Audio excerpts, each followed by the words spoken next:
le mondial qui va bientôt fermer ses rideaux. Mais pour l'heure, il y a beaucoup de choses. Il y a 4 nations de football qui se sont donc illustrées et qui ont pu maintenir le cap. Au fur et à mesure que les choses avançaient, les choses étaient difficiles et la sélection est parfaite. On aura certainement Brésil, Argentine, Pays-Bas, Allemagne pour ces demi-finales, c'est certain. Et donc, elles vont entrer en liste très bientôt, on a failli dire demain. Mais pour là, nous voulons juste vous dire, vous donner quelques informations avant que François Delomas et moi nous décortiquions et nous décryptions réellement, on a failli dire ces futures rencontres. Nous voulons juste vous dire que celui qui va remporter ce mondial 2014 aura donc comme dotation pécuniaire la somme de 16,7 milliards de francs CFA, c'est-à-dire 16 milliards 700 millions de francs CFA. Alors le finaliste donc malheureux aura 11 milliards 900 millions de francs CFA et le troisième aura 10 milliards 700 millions de francs CFA et le quatrième aura 10 milliards 400 millions de francs CFA. Le quart de finaliste, c'est 6 milliards 600 millions de francs CFA. Et les huitièmes de finaliste, donc 4 milliards 300 millions pardon, de francs CFA. Et ceux qui ont été éliminés en poule ont 3 milliards 700 millions. Vous voyez? Viennent s'ajouter donc des primes de 33,5 milliards de francs CFA qui sont versés au club, dont les joueurs prendront part à l'événement. Voilà, dont les joueurs ont pris part à l'événement, on a fait dire ça comme ça. Et puis 47 milliards 800 millions de francs CFA qui sont alloués au programme de protection des clubs. C'est beaucoup d'argent. La grand-messe du football, c'est beaucoup d'argent. François Delomas, bonjour. Bonjour Prisca. Alors, 4 nations se sont donc illustrées et ont pu maintenir le cap. Oui, ces 4 nations, il faut dire que c'est la moyenne, hein, c'est-à-dire il y a donc 2 Européens et 2 Sud-Américains. 2 Européens, c'est-à-dire les Pays-Bas et l'Allemagne, et l'Argentine et le Brésil. Donc ça donne donc des rencontres, un Sud-Américain et un Européen, à savoir le Brésil, Allemagne, le mardi à Belo Horizonte, et puis à Sao Paulo le mercredi, un certain Pays-Bas, Argentine. Alors, parmi ces 4 équipes-là, il y a seulement que les Pays-Bas n'ont pas encore remporté de titre. Oui, les Pays-Bas ont été 3 fois finalistes malheureux. En 1974, j'ai encore ça en tête, c'était en Allemagne. Et les Pays-Bas s'étaient inclinés par 2-1. Encore là, les Pays-Bas ont été frustrés. Je me rappelle de cette rencontre où on avait l'impression que l'arbitrage était contre un certain Johan Cruyff, qui était au sommet de sa gloire, Johan Cruyff et Johnny Rep, et puis l'Allemagne d'un certain Zed Mayer, qui ne méritait pas. Mais vous savez que lorsque un pays organise la Coupe du Monde, voilà. Donc les Pays-Bas qui sont tombés 2-1. Et puis 4 années plus tard, Johan Cruyff, qui cette année-là a été de loin le meilleur joueur du monde, s'est retrouvé en Argentine. En 1978, les Argentins organisaient encore la Coupe du Monde. Et le score était de 1 but partout au temps réglementaire. On a donc eu recours aux prolongations. Et c'est là encore, que l'Argentine, poussée par l'arbitre, et c'est vrai que je supportais l'Argentine parce que l'Argentine a une couleur qui ressemble à Israël.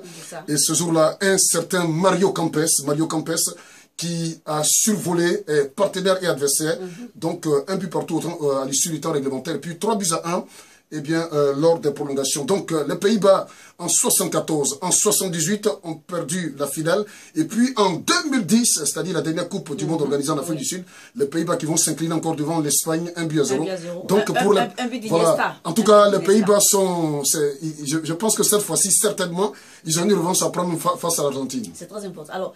Alors, voilà, il y a une catastrophe, on a failli dire au Brésil, c'est que Neymar a eu la 3e vertèbre, il y a eu une fracture, donc il est forfait, pour la suite. Voilà.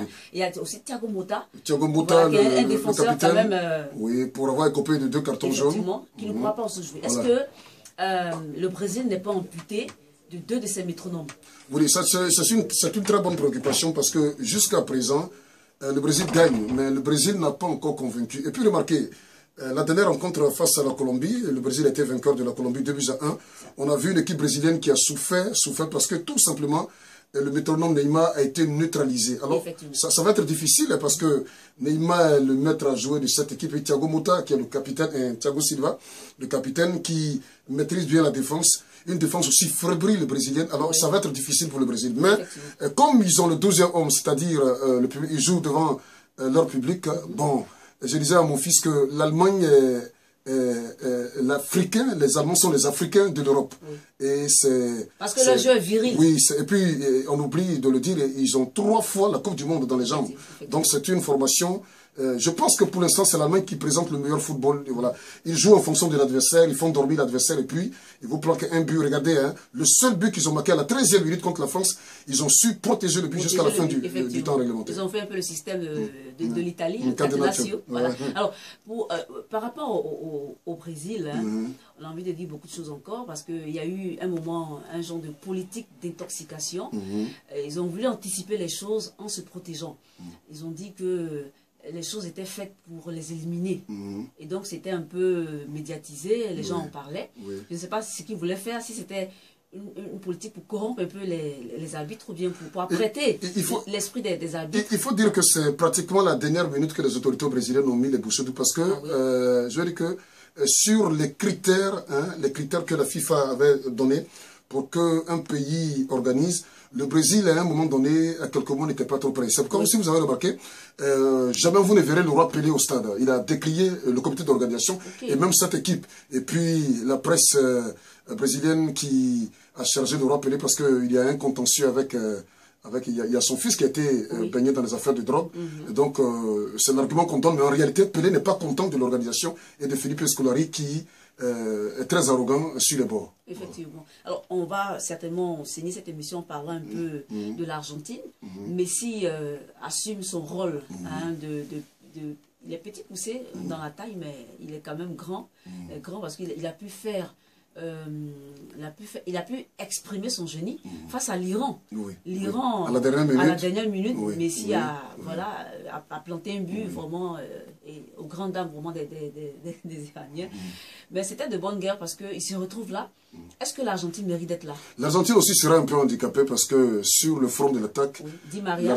Di Maria. Bon, je pense que pour lui c'est moins grave, mais on n'a pas encore, jusqu'à présent, je crois que nos amis de la presse nous diront si Di Maria pourra jouer, mais c'est pas trop grave. Hein. Mais je pense que ça va être difficile pour l'Argentine, que du reste je supporte. Ça va être difficile. Je supporte, c'est les deux pays que je supporte parce que la Hollande a les couleurs de la Côte d'Ivoire. Je pense que sur papier, les Pays-Bas ont la faveur de pronostic, mais n'oubliez pas que les Pays-Bas ont 120 minutes dans les jambes. Voilà, c'est aussi parce que les Robins sont quand même assez fatigués. Et je pense que ça va se jouer sur les détails parce que ça risque d'être très tactique parce que on est au stade des demi-finales, on est aux portes de la finale, et je crois que, certainement, comme tu l'as dit, c'est certainement les individualités qui vont peser dans cette rencontre. Je rappelle que c'est pour le mercredi, hein, à Sao Paulo, un certain Pays-Bas-Argentine, à partir de 20h GMT.